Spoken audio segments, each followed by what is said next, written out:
What's up, everybody? Before we get started, I have a special podcast here with Dr. Anas Alhajji. If you follow me on Twitter, you know that he is one of the best speakers in the game when it comes to the oil and gas industry. It's on Twitter Spaces, so you're not going to see any type of video kind of content outside of just the audio. But first, before we get all that started, I want to give a huge shout out to my sponsors, Pleb Lab.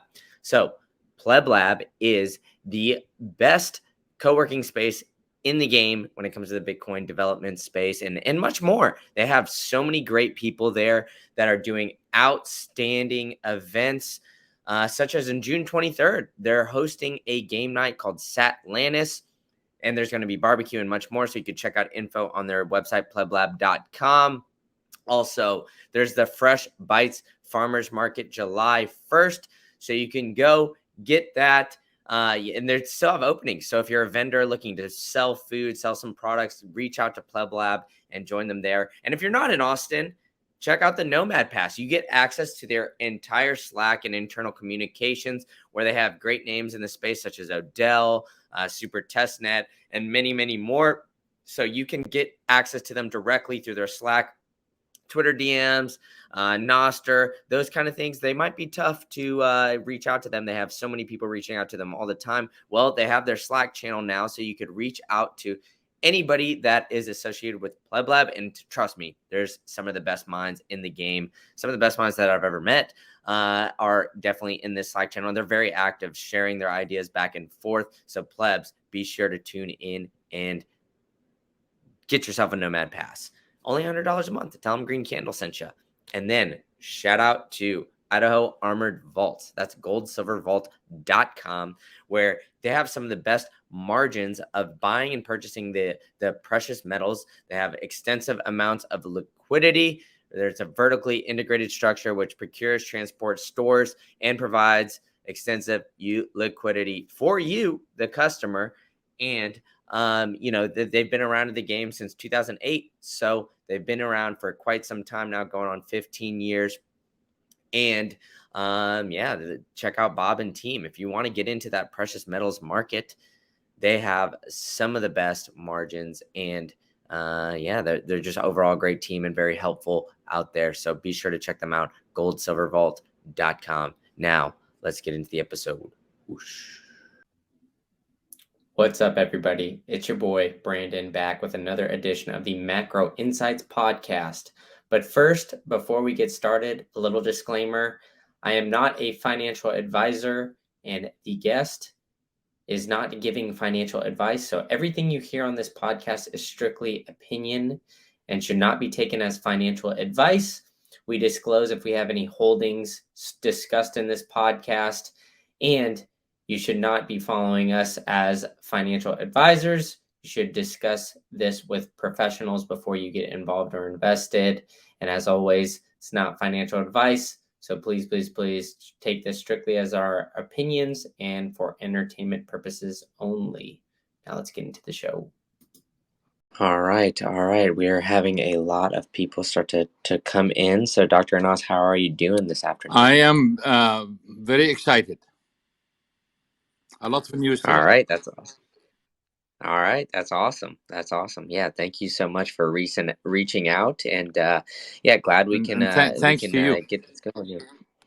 Yeah, of course. Glad we can kind of squeeze this in here. So we are on a little bit of a limited time schedule. Unfortunately, I do have some meetings that I have to get to in the next hour or so. So Dr. Anas, I'll just let you start it off here, because you reached out to me that there's some big news with Iran and kind of what's going on in that area. So what is going on, and go ahead and give us the spiel. The news was broken by a kind of a suspicious news outlet.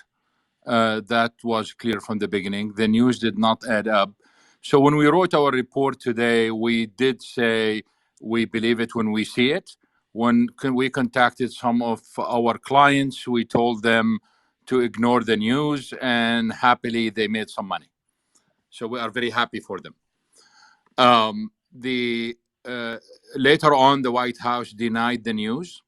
And the question, of course, is why they kind of leaked such a news and what the advantage and who benefits from that. Let's start from the beginning. Basically, we are talking about a deal with Iran that the Obama administration signed in 2014, and then President Trump revoked it in 2018 in what I call a fiasco that kind of ruined it for everyone in the oil market at that time, not because of the sanctions, but because literally President Trump played everyone in Q4 2018. He told the Saudis, look, I'm going to reimpose sanctions on Iran. I need a compensation. You need to increase production. They were going on a very tight policy to, in order to raise oil prices and balance the market. They succeeded. Oil prices were about $85.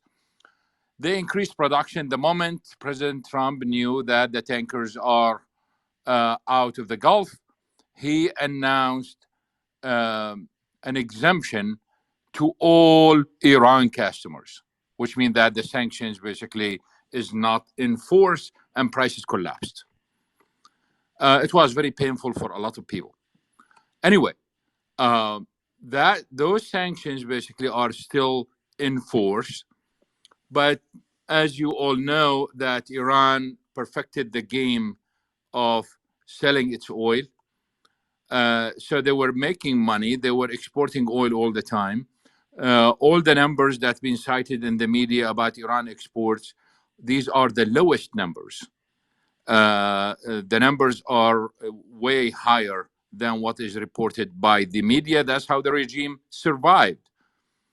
The issue for us today is this. We knew that the news was fake from the first moment, especially given the source of it.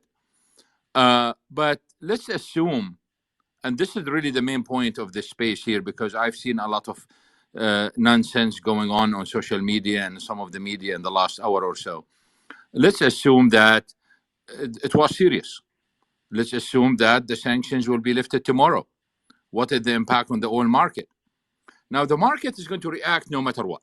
And we've seen it today. It reacted immediately. We lost about 4.5% on the spot, just like that, because of the news.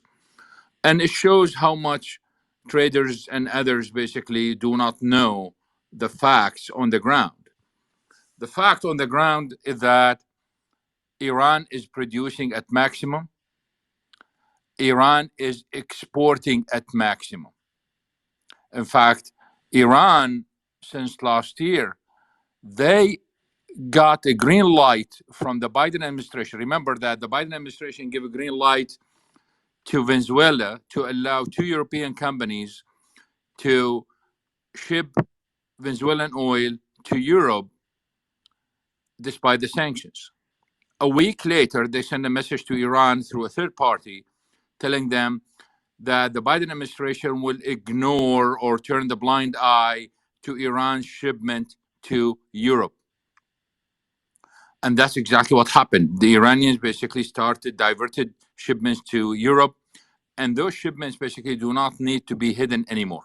So you can see them anywhere because of the green light from the Biden administration. At the same time, the Biden administration kind of have ended up with catch-22. This is a big problem, which is, if you recall, I'm going to go back to Yemen here.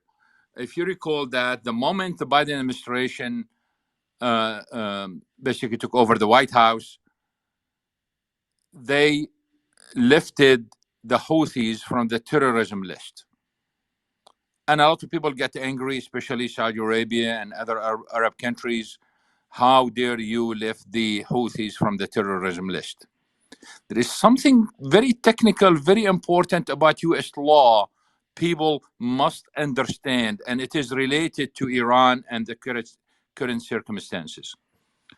If you are going to mediate between the Houthis and Saudi Arabia, between the Houthis and the UAE, the law says if a country or a group is on a terrorism list, no U.S. person can meet with those people. So how can you negotiate or mediate if the other party you cannot talk to and you cannot meet? So lifting the Houthis from the terrorism list was not intended to kind of praise the Houthis or support them, but that's the only way U.S. officials can meet with their leadership. The same logic with Iran today. The only way the U.S. basically can keep the Iranians at the table to negotiate is literally to ignore the sanctions. And guess what? The Iranians exploited that to the maximum, literally to the maximum. So they increased their oil production, they increased their exports, knowing that the Biden administration is not going to do anything about it, because the moment they do anything, then the negotiations will stall. So the Iranians took really the benefits of that, and they were able to increase their production and exports. And of course, they were able to get the exemption from Iraq, the exemption from the US regarding Iraq. So they sell Iraq gasoline, natural gas, and electricity. Now, supposedly, and this is related to the news today, supposedly, they get an exemption from the US to supply Iraq with these materials, and Iraq will have an escrow account where they deposit the revenues for Iran. So Iran was not allowed to get the money, but the money will stay in Iraq.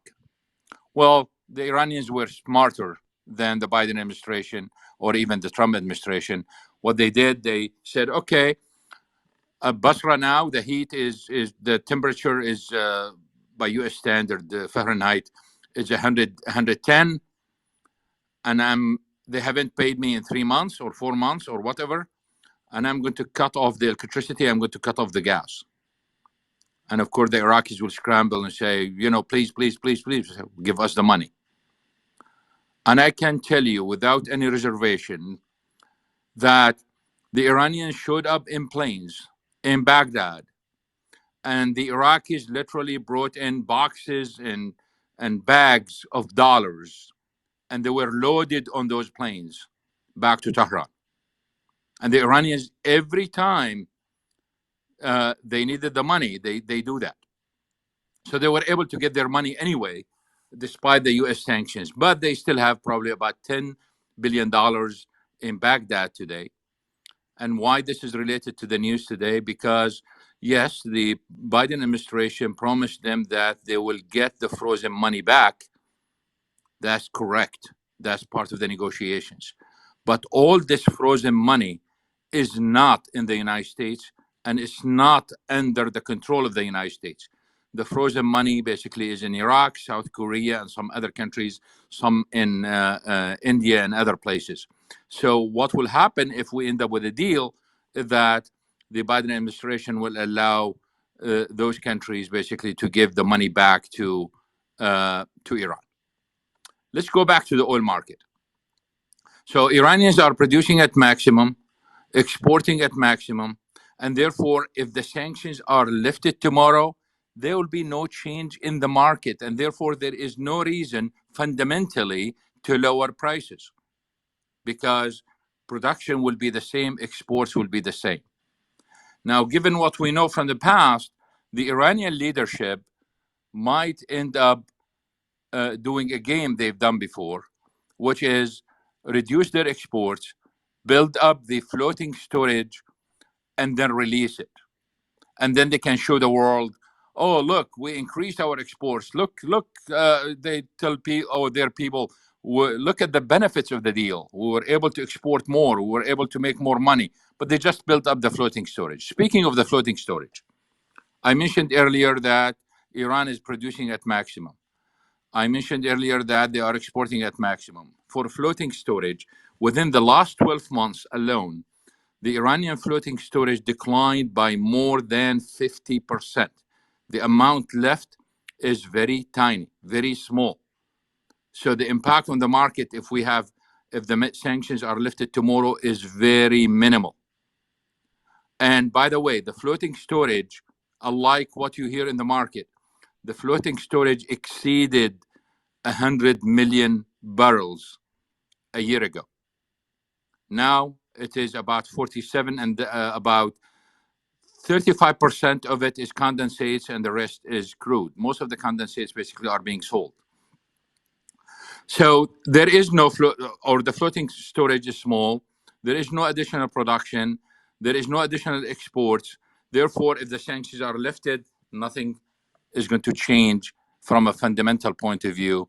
But as you all know, traders and algos, etc., probably they will play the market for 2-3 days, and then everything will go back to normal. The question is, if the sanctions are lifted tomorrow, how long it will take Iran to increase production and go back to 4 or 4.5 million or 5 million, whatever the amount they are planning to produce, it will take a long time. Our estimate that above current production, to add another 500,000, they need probably at least 9 months. And to add 1 million, they need a year and a half, at least a year and a half. And I don't think this year and a half is even correct, because the year and a half assumes that everything is ready. The contracts are ready. The international investment is ready. The international companies are ready. So we are talking about to have some really meaningful increase, we need about a year and a half to 2 years to see a meaningful increase.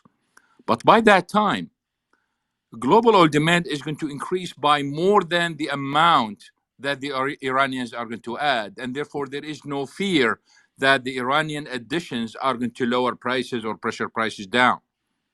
This is not going to be the case. The final point before we open the floor for questions is this. The Russians are involved in Iran, and they want to help the Iranians increase their oil production and their gas production. And that's what the contracts are about. But I can assure you that the Russians are in Iran to limit Iran's production of oil and gas. Yes, they want to help them increase it a little bit, but that's it. They are there to prevent. Look, Iran has the second largest reserves of natural gas in the world. If the US is serious about solving the gas problem, I'm talking about natural gas, in Europe and the rest of the world forever without Russian gas, they need to go to Iran. They need to develop the Iranian gas. And Russia understands that. And that's why they want to prevent Iran from developing its natural gas reserves. So they can help them to kind of increase it a little bit, but that's it. And the evidence all over the place.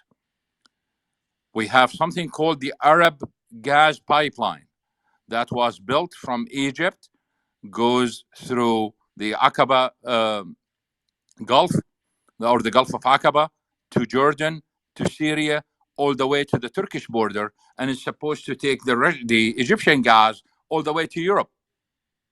And in the middle of Syria, at the city of Homs, basically there was kind of a section that goes to Lebanon, and that was supposed to go to Cyprus. Guess who stopped it? The Russians.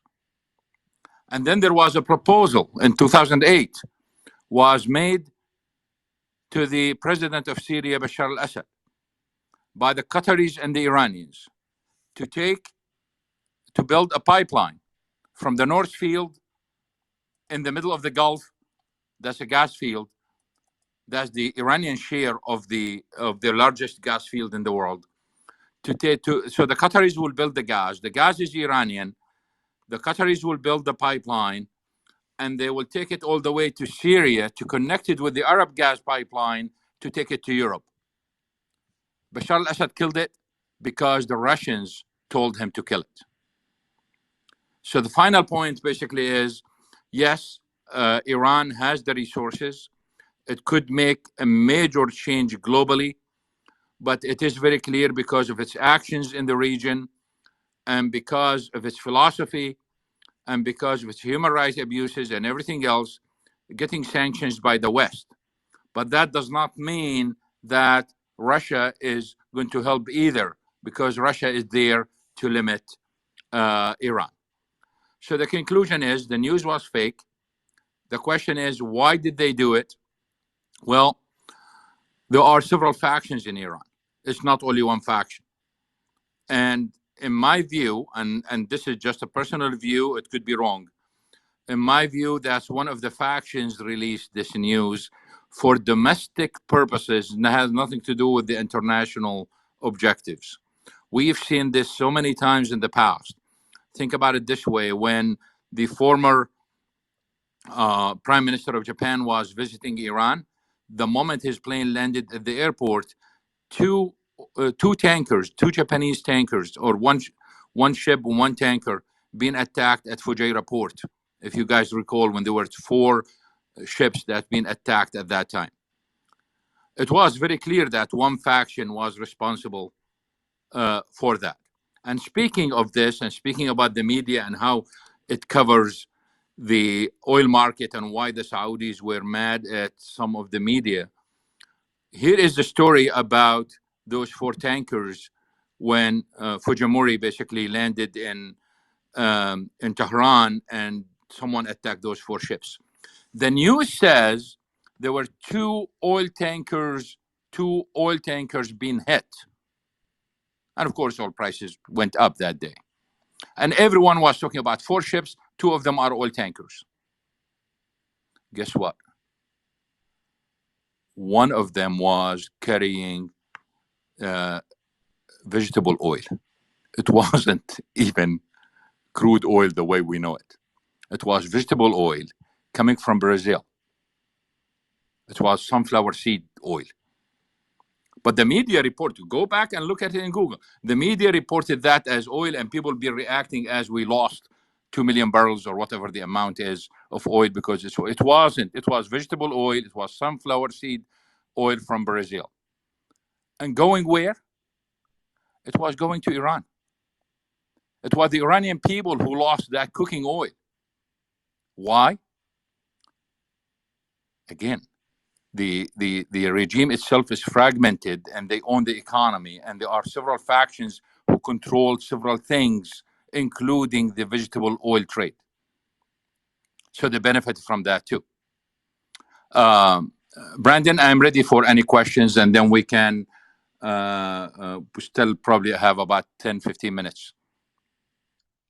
All right, awesome. Well, we do have a couple people waiting, so I bring them up one at a time. Hugo Kruger, I believe is how you say it.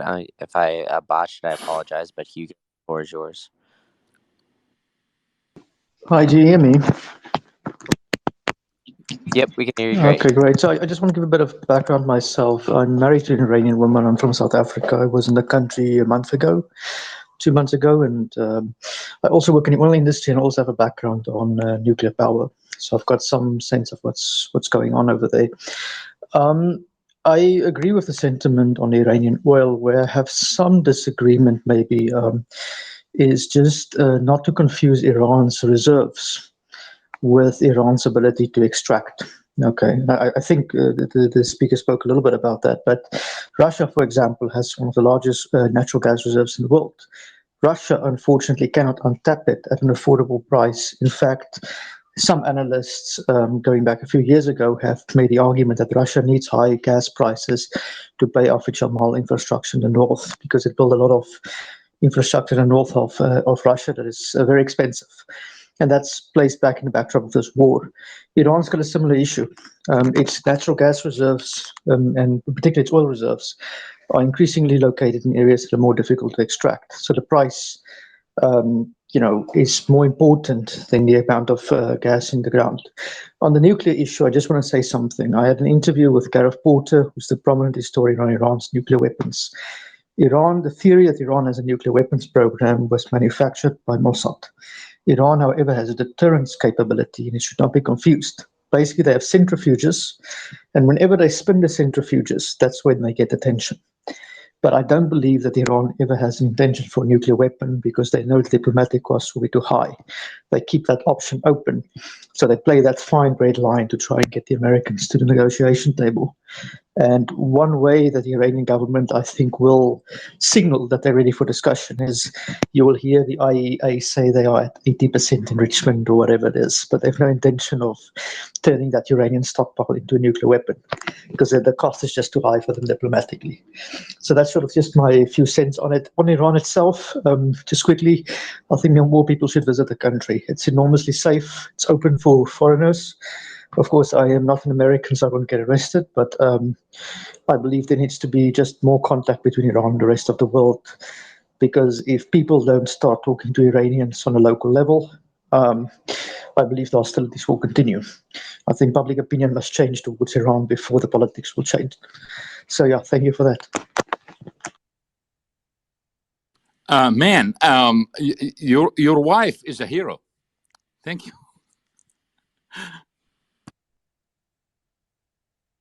Well, thank you very much for that comment, I'll tell her. Great stuff there. Great stuff. We also have a little bit more time for some more questions. So if you'd like to come up and ask Dr. Anas a question, feel free to request the mic, and you can come on up. If not, Dr. Anas, I don't know if you have any closing remarks or anything else you'd like to speak about, but we do have a little bit more time here. So yeah, feel free to jump right in, Dr. Anas. Any news related right now to OPEC fragmentation or any problems within OPEC itself, we got to be very careful. Any news about the nuclear deal, we have to be very careful, because most of those news are absolutely incorrect. We have seen so many pieces of news in the last 5 months or so published by prestigious publications. They were completely either false or misrepresented the facts. And in the last space, I emphasized the point about the bias in the media by saying the following, saying that the media is reporting a major loss of market share of OPEC members in Asia. Today, in the newsletter that we are publishing today and we published yesterday, we are going to post, by the way, the Iran comments, etc., in the newsletter just shortly after we finish. But we are showing that if you look at Saudi Arabia and you look at Iraq, where is the market loss? Where is the market share loss in Asia? But the media keeps saying it until people believe there is a surplus of oil. So in today's chart that we are posting in the Daily Energy Report, we are showing Iraq's exports from the south. And Iraq exports from the south have been flat. So where is the loss? Yeah, they lost in India. Yes, but they gained in China and they gained in Europe.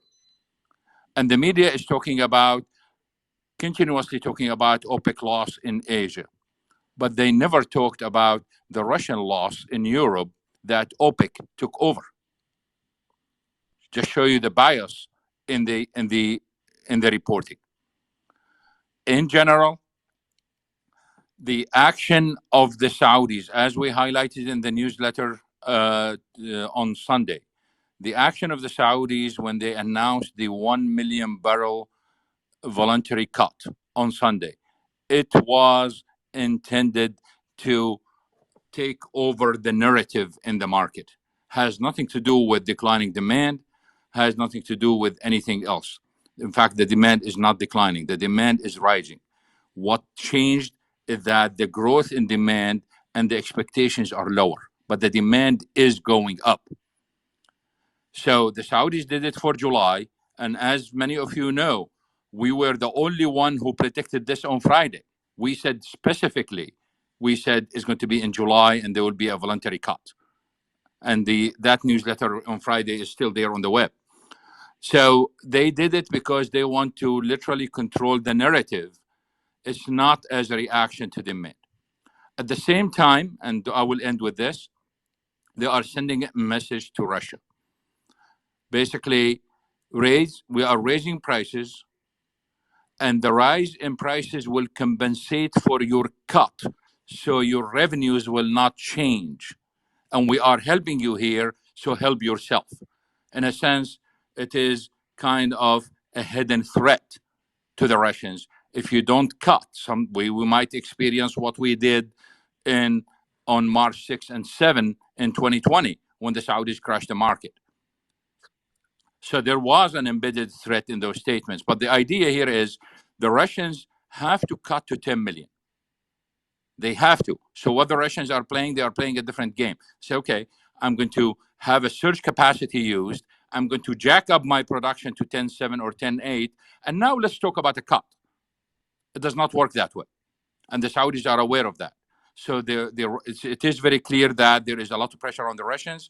Putin called MBS yesterday of Saudi Arabia, and they talked about it. So it seems that we might see a reduction in an actual reduction in Russian production and therefore exports.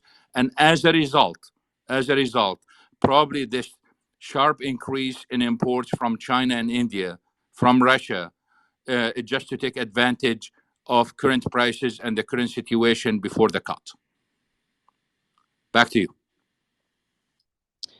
Yeah, great stuff, Dr. Anas. We have a new guest on stage, Alternative FY. I'm sorry, I'm not going to be able to pronounce your name, but that is the handle. So you got the floor.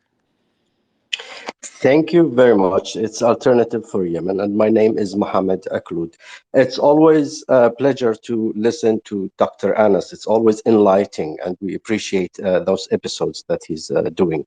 I have a question. It might be a little bit off the line of discussion, but it is about the nuclear program of Saudi Arabia. There was a meeting at a ministerial level, and they told the Americans that it's no secret that we've started our nuclear program. Will that have any implications on the political arena that can also sharpen the problem with the oil market? Dr. No, we always emphasize the point in our publications and other means that there are 4 countries in the Arab world. They need nuclear power. I'm talking about nuclear power generation as soon as possible, and that's Saudi Arabia, Egypt, Algeria, and Morocco. Otherwise, by 2035, we are going to have some major crises in those economies because we are not going to have enough power to support the economy. And if they have to do something, then there will be a major decline in exports of oil and natural gas, which means that Europe and others are going to suffer greatly. So nuclear power generation in those countries is going to help the whole world. At the same time, they can meet their climate obligations easily through nuclear power. So between climate obligations and between the other policies, no one has any problems with the nuclear power. No one has any problems with the nuclear power generation, especially if they follow the UAE model, where enrichment will happen somewhere else, and then the disposal of the fuel will be somewhere else. So the country itself will not enrich and will not dispose of the fuel within its borders. And that's what the UAE agreed for. So I don't think there will be any political ramifications except the political ramifications from having a strong economy with strong growth.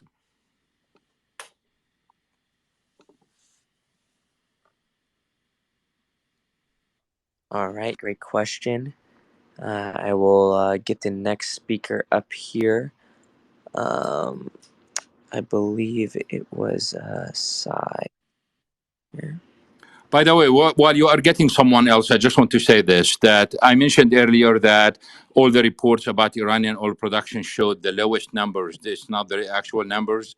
Right now, in just recent months, Iranian oil exports might have reached 2.2 million barrels a day, which is way larger than what the media is reporting. The average that the media is reporting right now is about 1.5 to 1.6 million barrels. I think it's probably about 2.2. All right, great insight there. Sai, the floor is yours. Thank you. Thank you, Dr. and Doctor, for your insights. Really appreciate it. I had one question regarding the Russia Saudi dynamics. So for Russia, given the price cap of $60, how does an oil price well above 80 make sense? So maybe Saudi wants a oil price of 90 or 100, but for Russia, the price is capped. So how does this dynamic between Russia and Saudi work? Thank you.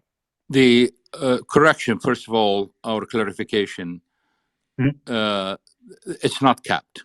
Okay, there is some artificial thing going on that someone said we want to cap it at 60, and we've been saying from day one that the cap has no impact on anything. Period. When it comes to market balances, it has no impact. It is the cap. The price cap is a joke. The price cap is literally a communist idea, and people have to realize that's when you try to play with the prices, that's what it is. It has no impact, and I can, for anyone who doubt this, I can provide all the evidence to show that it has no impact. And I put some cartoons and other things on my Twitter feed just to show all the problems with it. And for one of them, basically, is Senator Ted Cruz basically talking to the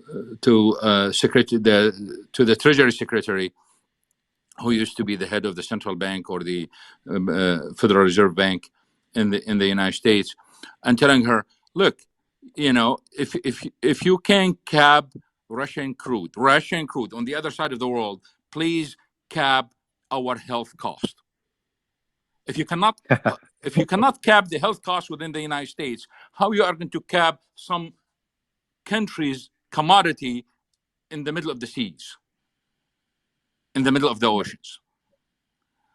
So it does not work that way.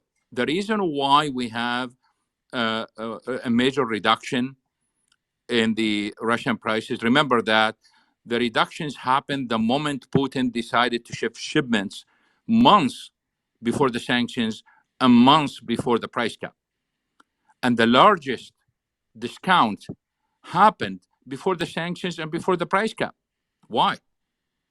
Because the cost of shipment was too high. People do not realize that the distance from northern Russia to China and India is multiples of that to Europe. And there were only few ships. So the shipping costs went through the roof. So to compensate for that, they have to lower prices. That's what it is.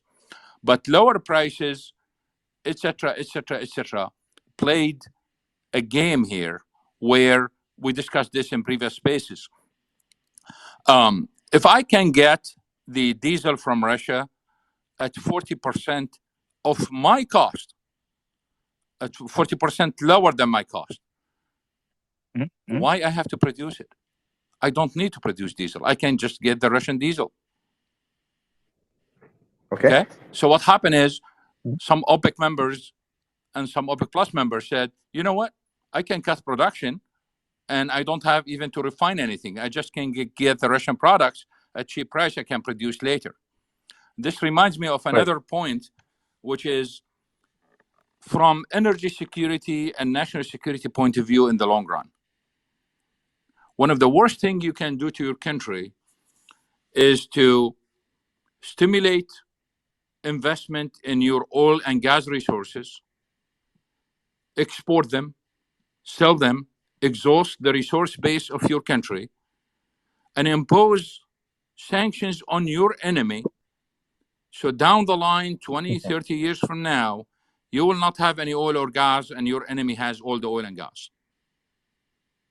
That's why people always objected to sanctions, because they don't make sense. And that's what they are doing right now to Russia. That's what they are doing to Iran. I'm not saying that we should not react. I'm just saying that it is the wrong policy, because what we did in the United States here is we are exporting all our resources around the world to help Europe and others, and Iran and Russia are preserving their resources. So what's going to happen 20 years from now? And for those who think, oh, we are not going to be using oil and gas by that time, well, think again. Back to you, Brandon. Yeah, Thank you. Thanks, Doctor. Great question there, Sai. I really appreciate you coming up. I will put you down and rotate next. I believe it's Nishit. Welcome to the stage. Do you have a question for Dr. Anas?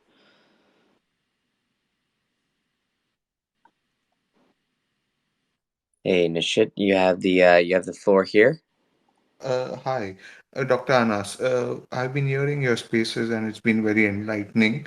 Thank you for that. Uh, I had a question that the second half of most of the years, the oil demand is higher than the first half.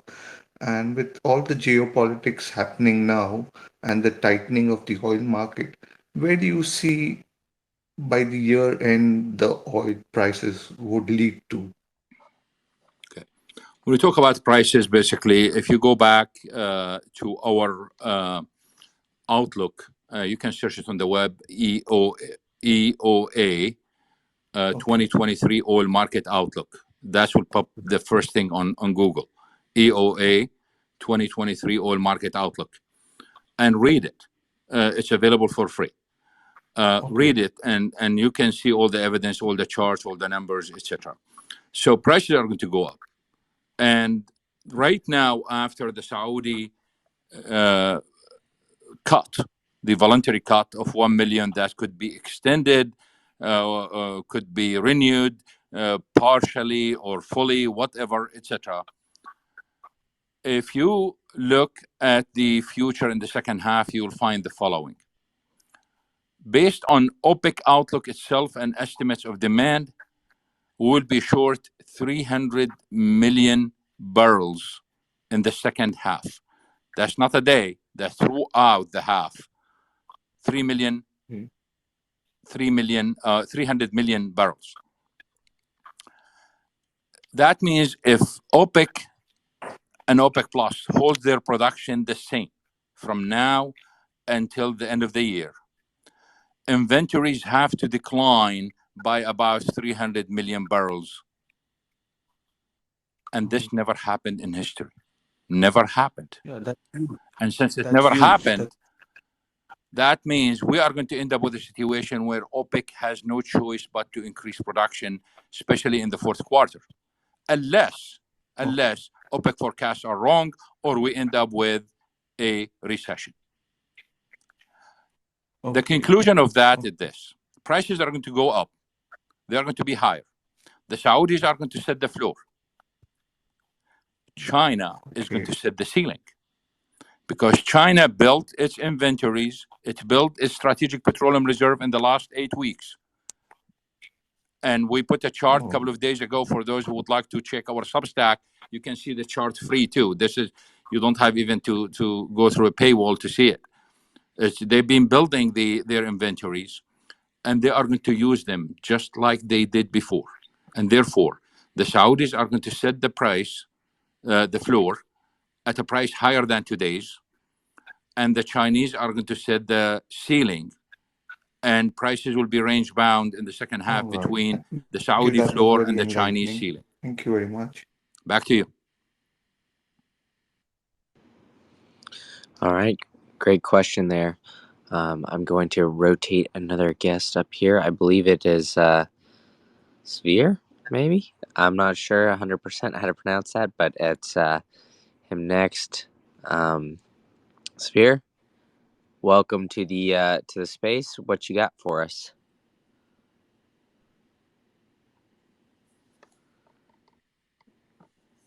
Sphere, can you hear me? All right, going once, twice. All right. Oh, here we go. Okay. We go. Yep, we can hear you. Yep. Dr. Anas, yeah, I'm one of your great admirers. You're number one. Question is regarding shipments of Iranian oil. Do you think that will be taking place for some Western or American ship owners, tanker companies, loading at Cargo Island in the near future? One of the problems we have, I mentioned earlier about the factions within the regime itself. And there are strong factions that control the oil trade.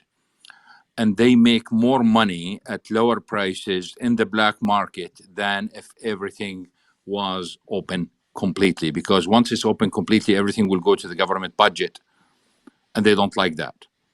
So it remains to be seen whether this, what you said, is going to happen or not, simply because those factions are going to fight it out. And that's why there are factions that really do not want any agreement with the U.S. They don't want any peace with Saudi Arabia, because they make millions and millions of dollars out of that secret trade. And if you open everything up and normalize relations, that kills them.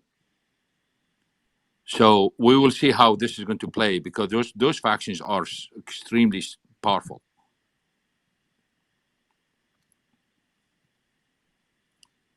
Back to you, Brandon. All right, great question. We have Hugo back. Welcome, Hugo. What you got for us? Yeah, thank you. So just another factor I want to add and ask an opinion on you. That's the role of Israel.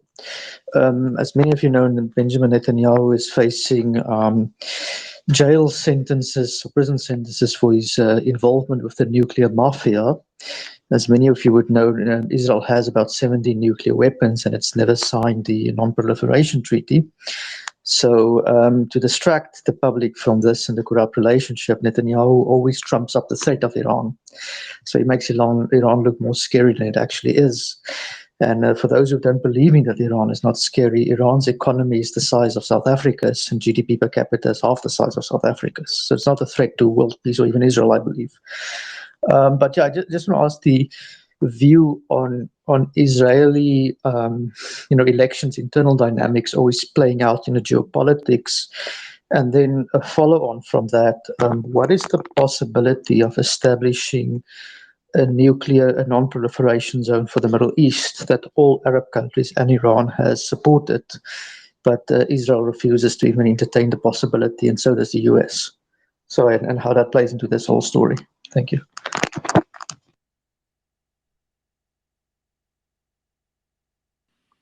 Thank you. I have no comment. All right, great insight there, Hugo. So we're getting quite a few requests. Just want to remind everybody, unfortunately, we're limited on time, so I'm going to try to get as much of y'all up as possible. Yeah, but we might not be able to get to every question. So, Mazin, I believe it is. The floor is yours. Yes, salam alaikum. Good evening, Dr. Anas. I have questions. First question is, what about war trade? There is any connection between war trade and oil? Second question is about, it's coming, that second question. It is about supply chain. There is any future changes about this supply chain? And third question is about oil price. I think Iran going to change the economy of China, becoming more effective and efficiently working high with maybe there's surprise news you know about it. Just those questions, three questions, Dr. Hassan. Sorry for. If you go, thank you.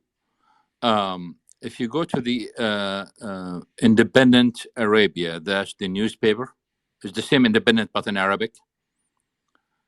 And search for my name in Arabic, you will find my weekly columns there. And the recent columns basically answer all your questions in details. So all you got to do is just go to the Independent Arabia and search for my name, and you get all the articles there with complete explanation of what you are looking for. And of course, you can always go to attaqa.net, attaqa.net, and it has more explanations too. Thank you. Thank you very much. Awesome question. Yeah, so be sure to check that out. I believe Alani was next. So, Alani, welcome to the space. What you got for us? Hey, Green Candle. Hey, Dr. Anas. Thanks for bringing me up here. Dr. Anas, my question for you is, it's about the state of global inventories. Typically, in recessions, retailers will reduce their stocks. That sometimes happens. It doesn't always happen in recessions for oil here, but there has been this global destocking narrative. My question for you is, do you have an opinion on that? And then number two, how much slack is there? Is there 5 days of demand or balances or do you see? What are your thoughts on the destocking narrative out there? My question is to you. When you talk about, are you asking about the relationship between recessions and stocks? Recessions, yeah. I'm curious, number one, about the relationship between recessions and interest rate hikes and inventories. Higher rates would make it more expensive in some sense to be holding inventories in a lot of cases. Historically, not in oil and gas, but for retailers overall, as well as for manufacturers, sometimes you see, overall inventories for everything in the economy come down during a rate hike cycle. Is any of this going to affect oil and gas? And then, if so, how much slack is there? Generally speaking, if you because the impact is going to be on the products, so we got to focus on the refineries and their inventories, not the others. So the refineries basically are fine. We have no problems. Even when it declines, the refineries are fine. The issue when we have a recession, and we've been seeing this over and over and over again. The oil industry is cyclical, and therefore, during a recession, they lay off people.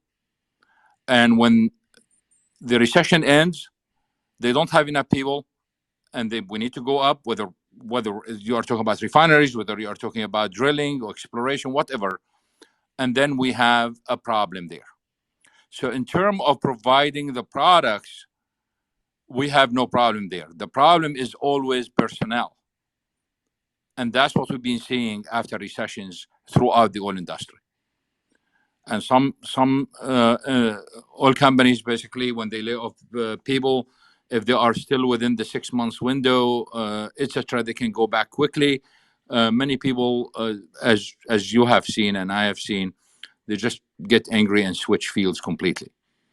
So I see the issue as human resources more than anything else. Okay, but as of right now, you don't necessarily see pressure right now to reduce inventories.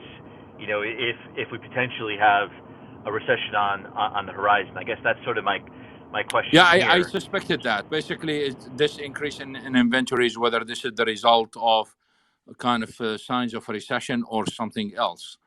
From my point of view, the increase in inventories in Asia is purely opportunistic, and is still way lower than the levels we've seen in 2020. So I don't see a big deal with that there. For the U.S., we are still in a comfortable range. If we go above 500, I will definitely ask your question. Thank you, Dr. Anas. Thank you. All right, we've got time for maybe one or two more questions. So I apologize if we don't get to you. I'm doing my best to try to keep track of who's coming up when. But Cameron, welcome to the stage. What do you got for us? Hi, Dr. Anas. Thank you so much for your input. I always learn a lot from you during these talks. My question is as straightforward as it gets. Under what circumstances, when, please be specific, will the U.S. refill the SPR? And how does the declining relationship between Saudi Arabia and the United States, and it seems the improving relationship between Saudi Arabia and China, play a role in that, if at all? Two things. First of all, the Biden administration cannot fill the SPR unless prices decline substantially. Our threshold based on our calculations is $43. So we have to go below 43 even to think about it. And I don't think even on a personal level, regardless of the numbers, I think prices should go to the 20s even to be able to fill the SPR. One of the reasons why, because they can purchase the oil at a specific price, but to deliver that to the facility, the cost is outrageous. So the final cost, if people were talking about 70 and 72, etc. Well, the final cost is way higher than 72 once that oil is at the facility. The other issue when we talk about the impact of the refill, if it happens, the impact is almost non-existent. It's very limited for two reasons. First of all, any refill is going to be limited, in my view, is going to be 60 to 90 million, and that's it. Forget about the 180 million that that the Biden administration withdrew. We are not going to refill that. In fact, the Biden administration withdrew 211 million. So it's 60 to 90, and most likely is going to be sour. And therefore, the Secretary of Energy, or the statement by the Secretary of Energy that this is designed for U.S. producers, will benefit U.S. producers, we are going to use the forward markets, etc. It's a complete nonsense, because 8 million barrels of U.S. production comes from shale, and shale is light sweet, and we don't want light sweet. We are getting rid of it. All the 26 million that we are selling right now is light sweet. We don't want it. We want the medium sour. And to get medium sour, there are only, within the United States, most of it will come from the Gulf of Mexico, and that's it. Otherwise, you have to import it from other countries. So what is the scenario where prices will collapse, literally will collapse, and the Biden administration basically will be able to refill whatever amount they want? I'm going to give you one scenario, and I would like to warn that this scenario, the likelihood now is low. If the likelihood of this scenario will go higher, we will have a space, and we will write about it. It's like this. MBS of Saudi Arabia gets angry at Putin because Putin is lying to him about the production cuts. And the scenario of the March 6 and 7, 2020 will be repeated, where the Saudis will just crash the market. The OSP of Aramco will be like minus $10, and they will crash the market.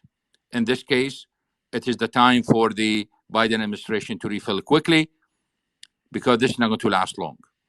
And therefore, the Russians have to be careful, not understanding the Saudi signals in terms of the cut. That's why I believe that Russian production will decline to 10 million barrels a day because of this. So to conclude, the Biden administration is not going to refill unless prices decline substantially. And if they decline substantially, the impact on prices is very limited. I mentioned one reason, which is the amount is small. And here is the second reason that a lot of people do not know about. It's technical. You cannot refill more than probably 100 to 200,000 barrels a day on daily basis for the SPR.